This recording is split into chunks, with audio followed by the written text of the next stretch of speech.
எடுத்து ஆற்றங்கரையை கடந்து கோகுலத்திலே யசோதை ஒரு பெண்மகளை பெற்றிருக்கிறார். என்னை அங்கே இட்டுவிட்டு அவளை எடுத்து வாருங்கள். உலகமே உறங்கியது.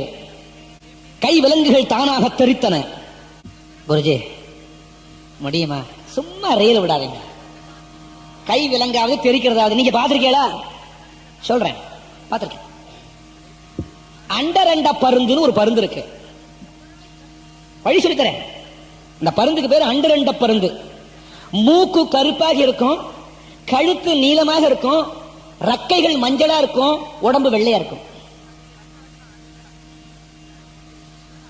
இது பனைமரம் தனிமரம் போன்ற உயர்ந்த மரத்தில் தான் கூடு கட்டும்.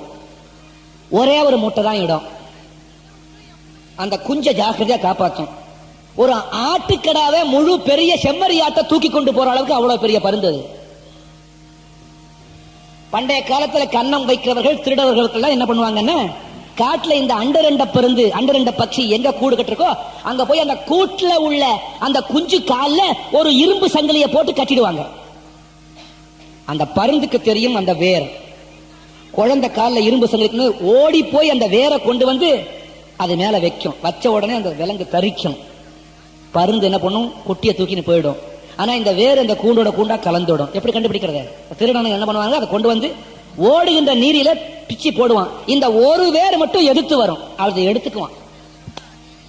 அப்புறம் ஊர் பூரா காலி. எந்த போட்டியும் உடைச்சிருவான். கொண்டு வச்சாலும் திறந்துடும். ஒரு வேருக்கே விலங்கினை தெரிக்கும் என்றான சக்தி இந்த நாட்டிலே இன்னும் இருக்கிறது என்றால்,